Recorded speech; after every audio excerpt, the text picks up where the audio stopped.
गुरुर्ब्रह्मा गुरुर्विष्णू गुरुर्देव महेश्वरा सद्गुरु साक्षात परब्रह्म तस्मै श्री सद्गुरुवे नमः।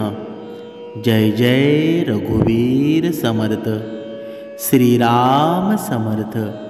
ओम श्री गुरु दत्तात्रेय श्रीपाद श्री वल्लभाय नमः। सद्गुरु चरणांना नतमस्तक होऊन आपण या शुभ्र सकाळच्या दिव्यामय वातावरणामध्ये बघा या निरूपणास सुरुवात करूया।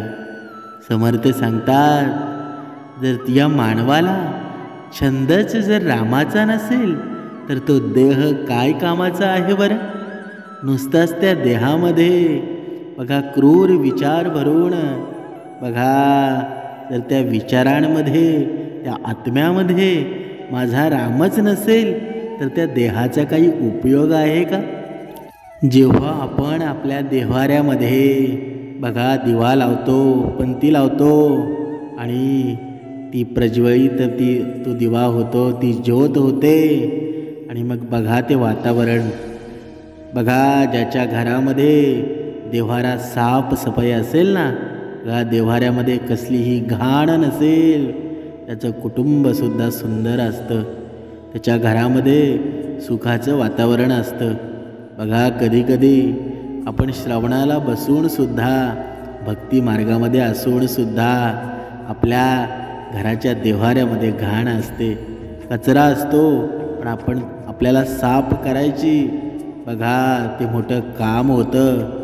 पण समर्थ सांगतात की तुमचा जर देव्हारा साफ असेल ना, पण तेव्हा तुमचं मनसुद्धा साफ असतं। म्हणजेच काय, ज्या पद्धतीने आपल्या मनामध्ये श्रीराम समर्थ वसलेले असतात ना, तर जणू काही ते आपली बुद्धीसुद्धा तेच चालवत असतात।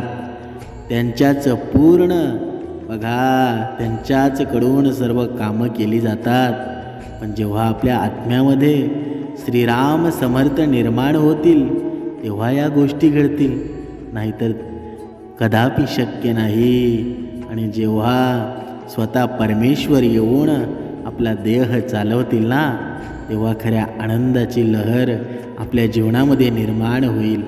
आणि ही लहर केव्हा निर्माण होईल, जेव्हा आपण श्रवण करू, जेव्हा आपले कान श्रीरामाचं ऐकतील। बघा माणसाच्या या जीवनामध्ये, या कलियुगामध्ये माणसाचं जीवन खूप दुःखाचं झालेलं आहे। बघा आपले भाग्य आहेत आपण या श्रवणामध्ये आहोत, या सद्गुण विचारांमध्ये आहोत, नाहीतर चांगलं ऐकायला भेटतं का आजकाल। बघा माणसाच्या चेहऱ्यावर हसू स्माईल, बघा माणसाच्या चेहऱ्यावर हे हसू आहे ना, कधीतरीच पाहायला मिळतं, नाहीतर सदा माणूस टेन्शनमध्ये असतो। जेव्हा बघाल त्याला तुम्ही विचारा, समोरच्याला आपण विचारलं ना की तू कसा आहेस, तर तो कधीच बोलणार नाही मी बरा आहे म्हणून। तो सदा दुःखी असतो, दुःखाच्या सावटाखाली जीवन जगत असतो। पण जर आपल्या देहामध्ये आपल्या आत्म्यामध्ये श्रीराम समर्थ असतील ना, तर तुम्ही कधीच कोणाला म्हणणार नाही की माझ्या जीवनामध्ये दुःख आहे, कारण हा देह चालवणारा जेव्हा श्रीराम असतो ना, श्रीकृष्ण स्वारी असतात, तेव्हा रथ कधीच थांबत नाही। ज्याप्रमाणे अर्जुन युद्ध जिंकला, पण तो अर्जुन करत होता का सर्व काही करणारा। बघा ब्रह्मांडाचा नायक होता, जेव्हा रथ चालवणाराच ब्रह्मांडाचा नायक असेल तर तो पराजित होईल का, कधीच होणार नाही। कारण ही लीला ज्याला समजली ना, तोच 2 वेळची उपासना करेल, तोच या भक्ती मार्गामध्ये येईल, नाहीतर कदापि शक्य नाही। अनुभव हा गुरु असतो असं म्हटलं जातं, पण या अनुभवाने माणूस शिकतो। पण कधीकधी माणसाला बघा, कधीकधी माणसं असतात आपलं चुकतं हे माहीत असतानासुद्धा परत परत चुक्या करतात, परत परत दुःखाचं सावट निर्माण होतं. मग असं आयुष्य काही कामाचं आहे का? बघा, ज्यांना देव काय आहे, परमेश्वर काय आहे हे समजत नाही त्यांच्यासाठी वेगळं आहे. पण ज्यांना माहीत आहे परमेश्वर म्हणजे या जगामध्ये अशी एक शक्ती आहे की ती सर्व गोष्टी या देहाला चालवतोय, म्हणजेच ज्याला सर्व काही माहीत असूनसुद्धा जो चुकतो ते पापच आहे ना. मग हे पाप आपल्या हातून घडायला नाही पाहिजे, म्हणून आपण श्रवणामध्ये बसायला हवं, भक्ती मार्गामध्ये यायला हवं. या दुःखाचं सावट जर आपल्याला बघा या आयुष्यातून घालवायचं असेल तर समर्थांची साथ आपल्यासोबत हवी. जेव्हा साथ असते ना तेव्हा या माणसाला दुःख येतात, पण दुःख येण्याच्यासुद्धा पर्याय असतात. हे माणसाचं जीवन आहे ना हे दुःखाचंच आहे. सुखसुद्धा येतं, दुःखसुद्धा येतं. पण जेव्हा आपल्या भक्ती मार्गामध्ये असलेल्या माणसाच्या जीवनामध्ये दुःख येतात ना तर ती दुःख एवढी मोठी नसतात, कारण ही दुःख छोटी करण्याचं काम समर्थ करत असतात. समर्थ सांगतात या माणसाचं सुद्धा तसंच आहे. बघा, थोडं ज्ञान निर्माण झालं ना, थोडी कसली माहिती झाली, भक्ती मार्गाची माहिती झाली ना की लगेच दुसऱ्याला उपदेश करायला लागतो. म्हणजेच काय? म्हणजेच आपली घागर रिकामी असताना सुद्धा बघा आपल्या घागरीतून बघा दुसऱ्याला ज्ञान देण्याचा प्रयत्न करतो. पण आपल्याकडे तेवढं ज्ञान असतं का? बघा, म्हणून बघा समर्थ सांगतात की कोणालाही तेवढाच उपदेश द्या जेवढा त्याला समजेल, कारण बादली भरल्यानंतर पाणी कधीही वायाच जातं.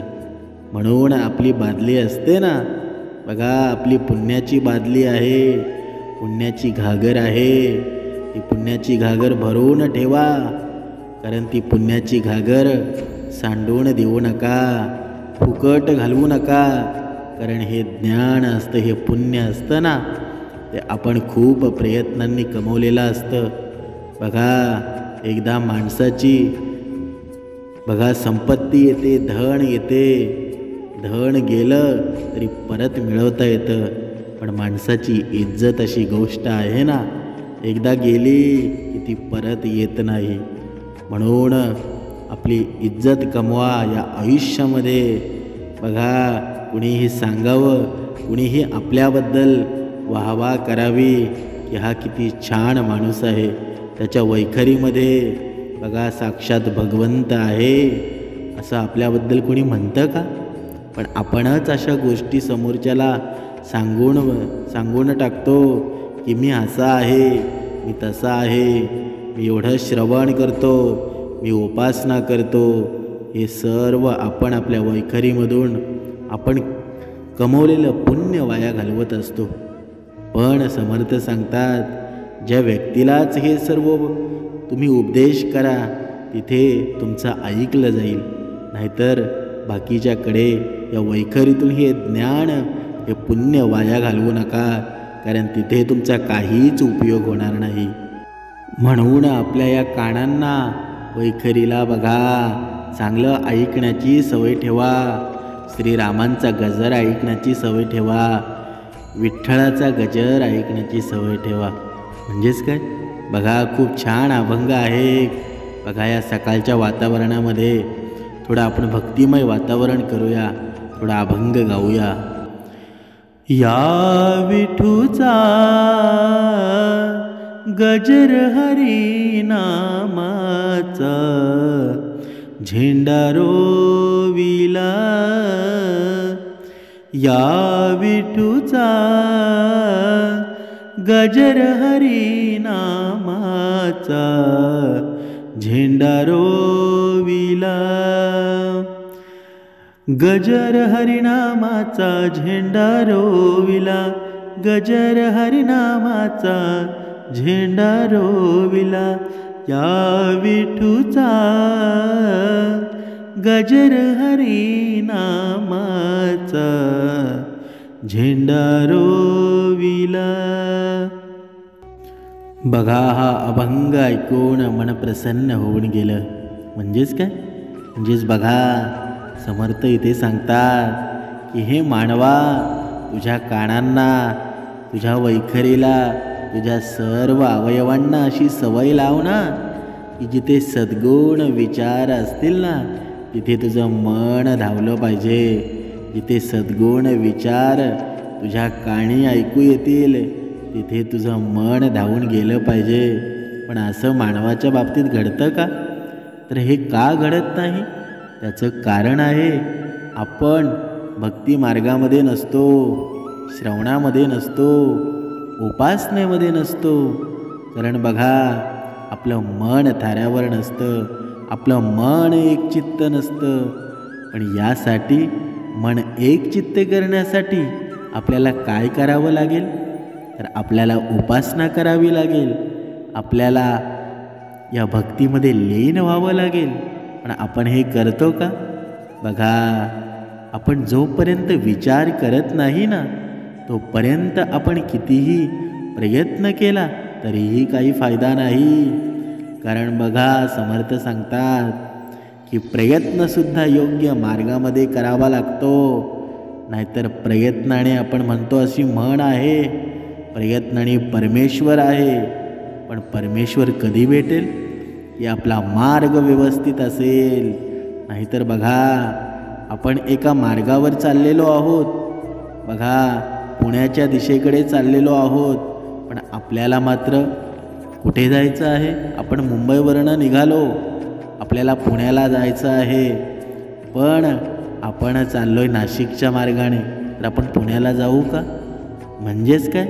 म्हणजेच मार्ग जर व्यवस्थित असेल तर त्या प्रयत्नांना यश मात्र नक्की येईल. पण मार्ग जर चुकीचा असेल ना, मार्ग चुकीचा निवडला ना, तर तुम्ही प्रयत्न करून सुद्धा यश संपादन करता येणार नाही. समर्थ पुढे सांगतात, आजचा हा मानव आहे, बघा उपासना करतोय, भक्ती मार्गामध्ये आहे, श्रवणामध्ये आहे, पण थोडं काही संकट जर आलं ना तर लगेच नाराज होतो. त्या संकटाला तोंड देण्यासाठी सज्ज होत नाही. उलट देवावर बघा प्रश्नचिन्ह निर्माण करतो की देवा, मी तुझी एवढी उपासना करतो, एवढी भक्ती करतो, तरीसुद्धा माझ्या जीवनामध्ये दुःख का बरं येतं? पण हे मानवा, या जीवनामध्ये, या ब्रह्मांडामध्ये या परमेश्वराला सुद्धा या दुःखांनी सोडलं नाही. पण तर आपलं काय? आपल्या जीवनामध्ये दुःख तर येणारच आहेत, पण तू परमेश्वराला दोष देऊ नकोस. कारण हे दुःख येत आहेत ना, हे तुझ्या मागच्या जन्मीचे पाप आहेत. हे पाप तुला आता फेडायचे आहेत. पण जर तू या जन्मामध्ये, या कलियुगामध्ये जर तू पुण्य करशील ना, तर याच कलियुगामध्ये तुला चांगले दिवस येणार आहेत. म्हणून तुझ्या जीवनातले जे दुःख आहेत ना, ते मागच्या जीवनाचे, मागच्या युगातले पाप समजून त्यांना सामोरे जा आणि भक्तीमध्ये कोणताही तुटवडा करू नकोस. कारण अडचणी तर जिवंत माणसासमोरच येतात ना. मग मेलेल्या लोकांसाठी तर लोक रस्ता रिकामा ठेवून जातात. बघा, अडचणी येतात, संकट येतात, ती जिवंत माणसासमोरच येत असतात. मग मेलेल्या माणसासमोर अडचणी का बरं येत नाही? कारण तो अडचणींना सामोरे जाण्यासाठी सज्ज नसतो. उलट लोक रस्ता रिकामा करतात. म्हणून आपल्या जीवनामध्ये अडचणी, संकट येणारच आहेत, पण करता करविता तो आहे, तो सर्व पाहून घेईल. पण आपलं रोज आपल्याला काय करायचं आहे हे आपल्याला समजलं पाहिजे. कारण रोजची कामं, कर्तव्यामध्ये बघा, हा माणूस दुःखाच्या सावटाखाली आहे. आणि या आजच्या धकाधकीच्या जीवनामध्ये, या कलियुगामध्ये बघा, हे किती बघा कलियुग, या कलियुगाचं अंत एवढा वाईट आहे ना, भयंकर आहे ना. पण आपलं भाग्य आहे या कलियुगामध्ये आपण सत्ययुगाचे कार्य करतोय. बघा, हा कली आहे ना, या जीवनामध्ये कोणालाच सोडला नाही त्याने. पण आपलं भाग्य एवढे आहेत ना की आपण ह्या कलियुगामध्ये जीवन जगत असताना आपण सत्ययुगासारखं जीवन जगतोय. आपल्यामुळं कोणाला त्रास नाही. आपल्यावरचा विश्वास जर कोणी ठेवला ना तर आपण आयुष्यभर त्याचा विश्वास तोडत नाही. हेच पुण्य आहे ना, बाकी काय आहे? समोरच्याच्या चेहऱ्यावर हसू उमटवणं, समोरच्याचा विश्वास संपादन करणं. नाहीतर बघा, आजच्या या कलियुगातला माणूस बघा परमेश्वराला दोष देत असतो. बघा, समोरच्याकडून अपेक्षा ठेवत असतो की आजचा माणूस चांगला नाही, आजचा हा कलियुग चांगला नाही, कारण मला कोणी मदतच करत नाही. बघा, उलट तो स्वतः दुसऱ्याला सांगत असतो की पहिलेचा काळ चांगला होता, पण आजच्या काळामध्ये कोणावर विश्वास ठेवणं चुकीचं झालं आहे. पण हे मानवा, तू दुसऱ्याकडून अपेक्षा करतो की तुला कोणी मदत करत नाही, पण तू तेच बोट स्वतःकडे, एक बोट दुसऱ्याकडे दाखवतो, पण उरलेली बोटे तुझ्याकडे असतात.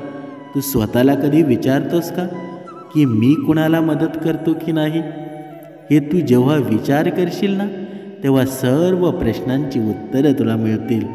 बघा, आपण स्वतः अगोदर दुसऱ्याला मदत करणारं व्हावं, तर देव आपल्याला 10 हातांनी मदत करतो. पण आपण 1 हाताने मदत करायला हवं ना.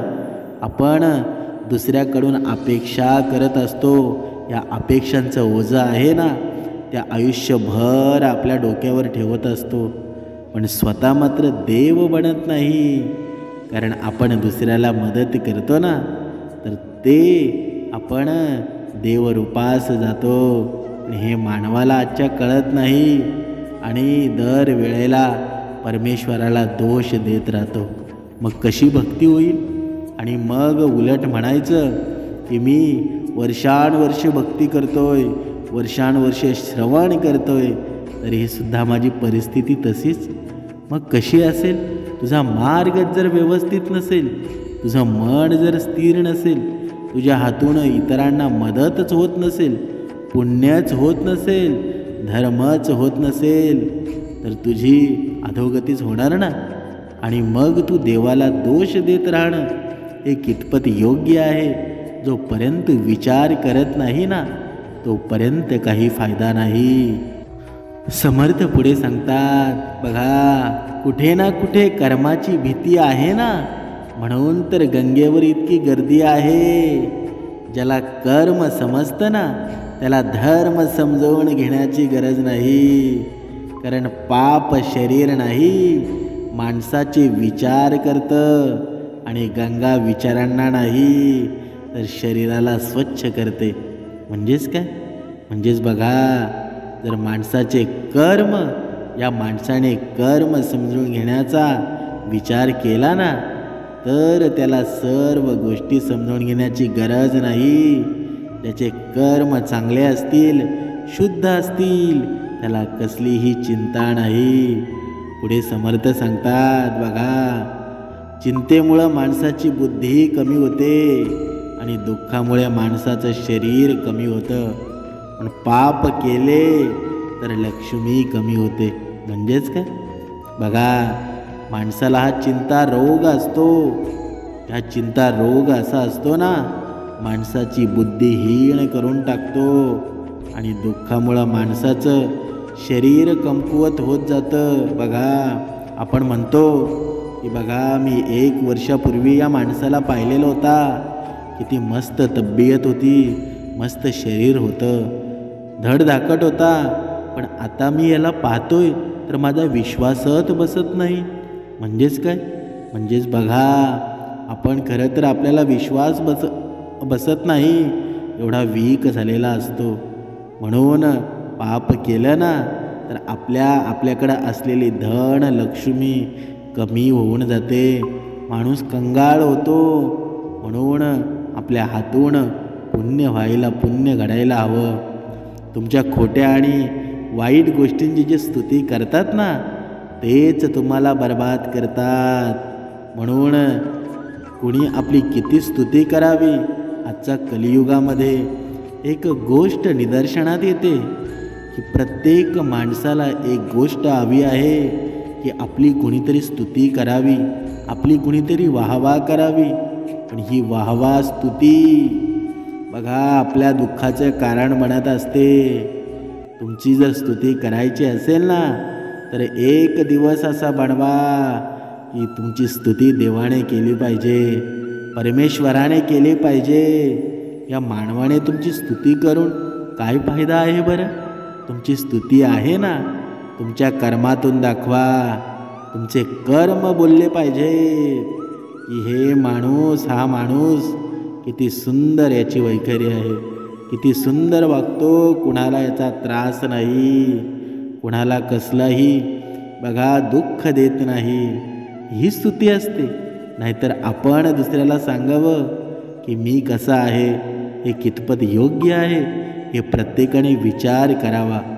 बघा पुढे समर्थ सांगतात, तोपर्यंत कमवा जोपर्यंत महाग वस्तू स्वस्त वाटणार नाही, मग तो सन्मान असो किंवा सामान असो. म्हणजेच काय बघा, जोपर्यंत माणसाने बघा कमवलं पाहिजे, जोपर्यंत ती वस्तू स्वस्त वाटणार नाही. म्हणजेच काय, म्हणजेच आपण तरुण आहोत ना, आपल्यामध्ये शक्ती आहे, पावर आहे, तोपर्यंत आपण बघा या भक्तीमध्ये लीन झालो पाहिजे. नाहीतर आपलं शरीर बघा पूर्ण जाण्याच्या वेळेला मृत्यू होण्याची वेळ येते आणि आपण भक्ती मार्गामध्ये लागतो. त्याचा काही फायदा आहे का? म्हणजेच बघा 60 वर्ष जगायचं, 50 वर्ष ऐश आराम करायचा, वाईट कर्म करायची आणि शेवटचे 10 वर्ष भक्ती मार्गामध्ये यायला बघायचं, तर ते कितपत योग्य आहे? तुम्ही स्वतः विचार करा. पण समर्थ पुढे सांगतात, सुंदर उदाहरण देतात की हे मानवा, ठीक आहे तुझे शेवटचे जरी दिवस आहेत ना, पण मला असे सुद्धा भक्त हवे आहेत, एवढे क्रूर कर्म केले ना तरीही सुद्धा माझ्या जवळ आले आहेत, तरीही त्यांना सद्गुरू स्वीकारतात. म्हणजेच काय, म्हणजेच ही सद्गुरू माऊली आहे ना, ही पूर्ण जगाची माऊली आहे. ही जगाची ममता आहे ना, हिच्या पुढं तुम्ही गेले ना, हिच्या पुढं तुम्ही प्रेम घेऊन गेले ना, तर तुम्हाला ती माफ करणारच. कारण जशी आई आपल्या मुलाला कितीही दुःख दिलं, म्हणजे त्या मुलाने त्या आईला कितीही दुःख दिलं तरीही त्याला वेळोवेळी ती माफ करत असते, तशी ही सद्गुरू माऊली आहे. नम्रपणे जा. बघा नम्रपणे जर तुम्ही मागणं मागितलं ना, तर तुम्हाला निश्चित त्याचा लाभ होणार. पण आपलं मन, आपल्या मनामध्ये श्रीराम पाहिजे, तरच या गोष्टी शक्य होतात. आपली तेवढी बघा आत्मीयता निर्माण झाली आहे का? आपल्या आत्म्यामध्ये राम निर्माण झाला आहे का? जर झाला असेल ना, तर देवसुद्धा तुमचं ऐकेल. एवढी शक्ती, सामर्थ्य या सद्गुरूंमध्ये आहे.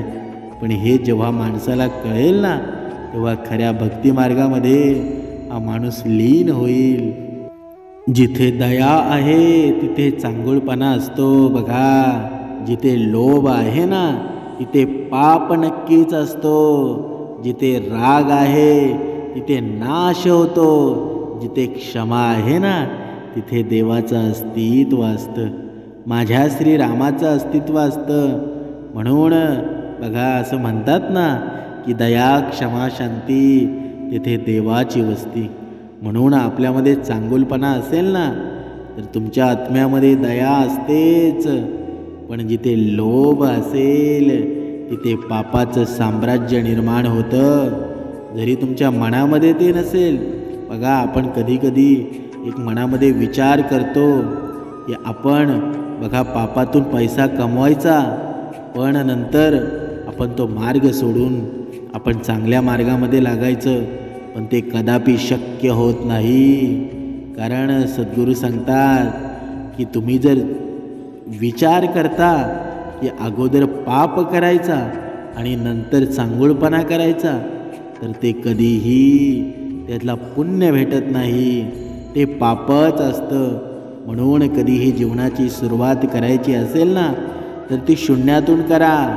भले कमी असेल पण त्या कमीमध्ये भगवंत असतो आणि भगवंत कधीच साथ सोडत नाही.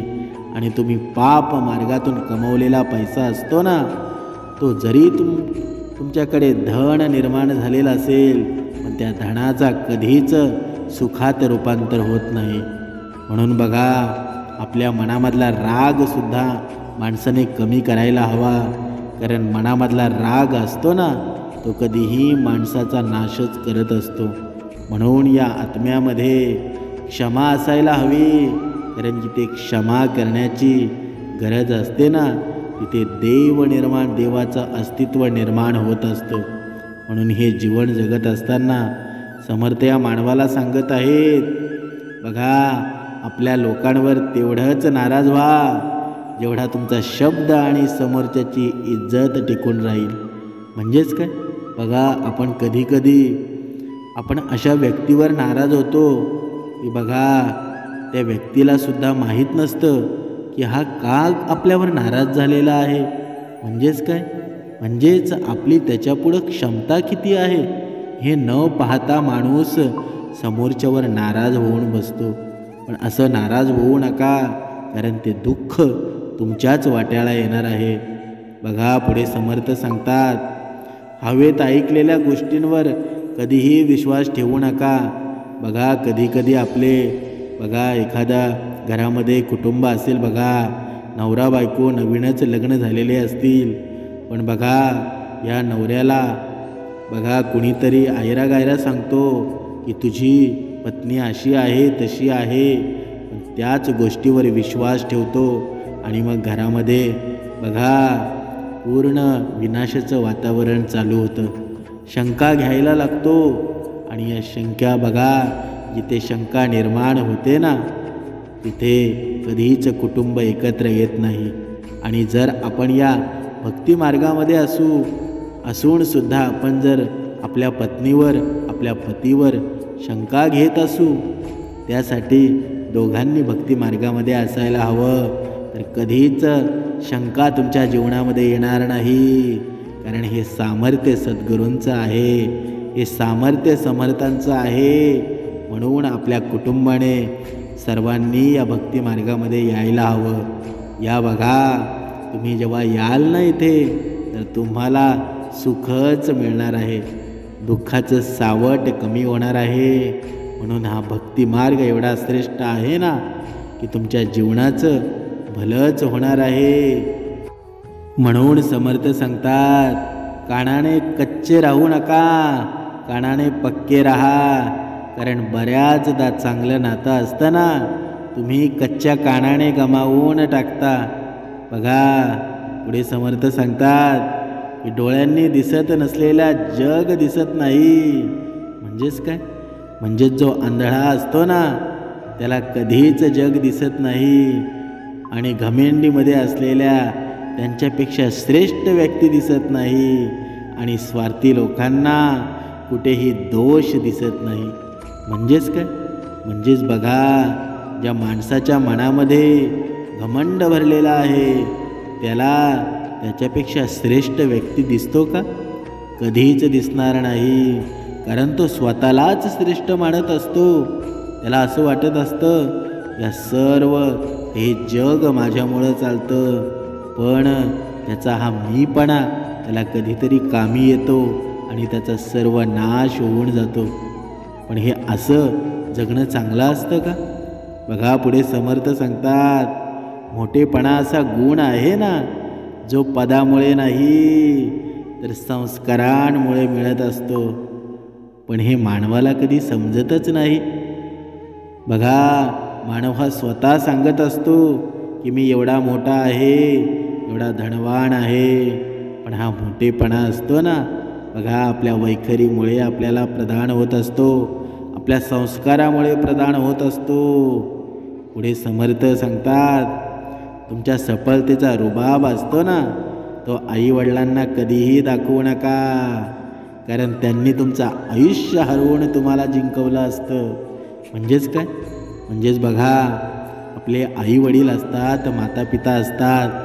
कधीकधी हा मुलगा काय करतो बघा, आईवडिलांनी त्यांच्या रक्ताचं पाणी करून याला शिकवलेलं असतं.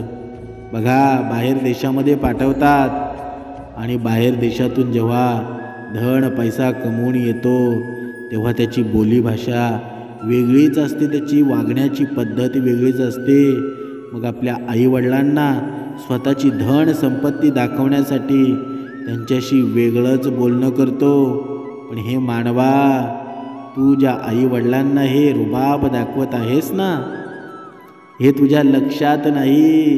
तुला मोठं करण्यासाठी त्यांनी स्वतःचं आयुष्य तोडून टाकलेलं असतं.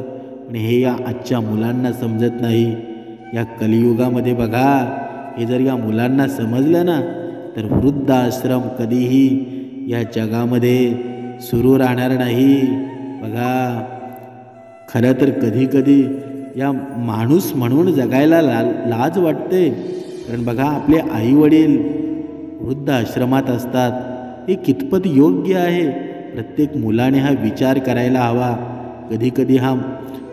कधीकधी माणूस असतो, त्याला विचारतो बघा, दुसरा मित्र त्याला विचारतो की तुझे आईवडील तू वृद्धाश्रमात का बरे टाकले आहेत? तो त्याला उत्तर काय देतो बघा, की माझं करिअर आहे, माझ्या करिअर मी सोडू शकत नाही, कारण त्यांचं आयुष्य थोडं राहिलं आहे, ते मरून जातील, नंतर मी काय करू? म्हणजेच बघा, ज्या आईवडिलांनी या मुलासाठी त्यांच्या रक्ताचं पाणी केलं, पूर्ण 9 तरुण आयुष्यामध्ये त्यांनासुद्धा मजा करता येत होती ना, सुख घेता येत होतं ना. पण या तुझ्यासाठी मानवा, त्यांनी पूर्ण आयुष्य वेचून टाकलं आणि तूच उलट त्यांना रुबाब दाखवतोस. कधीतरी विचार कर मानवा, ज्याच्या घरात आई बाप नाहीत ना, बघा, आई बाप जिवंत असून तुमच्या घरात जर नसतील ना, तर तुमची धन संपत्तीचा काहीही उपयोग नाही. कितीही भक्ती करा, कितीही उपासना करा, कितीही कर्मकांड करा, ज्याच्या घरात आई बाप आहेत तोच या जगामध्ये सर्वश्रेष्ठ आहे. जर प्रेम करायचं असेल ना, तर आई बापावर करा. ज्यांनी जन्म तुम्हाला दिला त्याचे देव हे तुमच्या समोर आहेत. आणि जर भक्ती मार्गामध्ये राहून आपण जर आपल्या आईबापाच्या पाया पडत नसू, दर्शन घेत नसू, तर तुमचा भक्ती मार्गामध्ये राहण्याचा काहीही अधिकार नाही, काहीही राहून फायदा नाही. तिथेच तर परमेश्वर आहे. तुम्ही एक वेळ भक्ती करू नका, पण आपल्या आईवडिलांच्या पाया पडा. जे दान तुम्हाला भेटेल ना, तुमचं आयुष्य पूर्ण निघून जाईल आणि ह्या दानाची किंमत कधी कमी होणार नाही. ते कालही सत्य होतं आणि आजही सत्य आहे आणि उद्याही सत्य राहणार आहे. आईवडिलांनी दिलेला आशीर्वाद कधीही वाया गेला नाही. तो कधीही जिवंतच असतो आणि जिवंतच राहणार आहे. पण आईवडिलांनी दिलेला शाप असतो ना, तो आजही या कलियुगामध्ये भोगावा लागतो. बऱ्याच लोकांना भोगावा लागला आहे, पण जेव्हा त्यांचा भोगावा लागतो ना, तर कधीही माणूस वर येत नाही, कधीही त्या शापातून मुक्त होत नाही. म्हणून आईवडिलांचा शाप घेऊ नका, तर आईवडिलांना खुश ठेवा. ज्या घरामध्ये आईवडील खुश आहेत ना, तिथे लक्ष्मी नांदते. माझा श्रीराम नांदतो, परमेश्वर त्याच्या घरामध्ये असतो. म्हणून आईवडील हेच आपले परमेश्वर आहेत. जय जय रघुवीर समर्थ.